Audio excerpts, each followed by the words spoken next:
Hi hello నమస్తే welcome back to my channel ఈ తరం కోడలు. ఈ వీడియోలో మనం ఎగ్ బుర్జీ ఎలా తయారు చేసుకోవాలో చూద్దాం.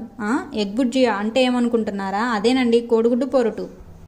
దానికోసం స్టవ్ ఆన్ చేసుకొని ఒక గిన్నె పెట్టేసుకొని కొంచెం ఆయిల్ వేసుకొని అందులోకి కట్ చేసుకున్న ఆనియన్, టమాటో, పచ్చిమిర్చి, అల్లం వేసుకొని బాగా ఫ్రై చేసుకుందాం. ఆ తర్వాత కొంచెం కరివేపాకు కూడా వేయాలి. ఇవన్నీ బాగా ఫ్రై అయిన తర్వాత ఎగ్ అందులో వేసుకుందాం.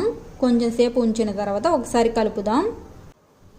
ఇలా కలిపిన తర్వాత సన్న మంట మీదే మగ్గనిద్దాం.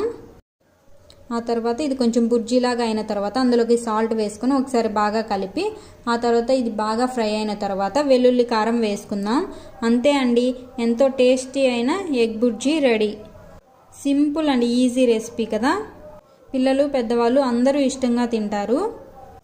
మీకు ఇష్టమైన ఎగ్ బుర్జీ అంటే కామెంట్ చేయండి. Please like, share and subscribe to my channel ఈ తరం కోడలు.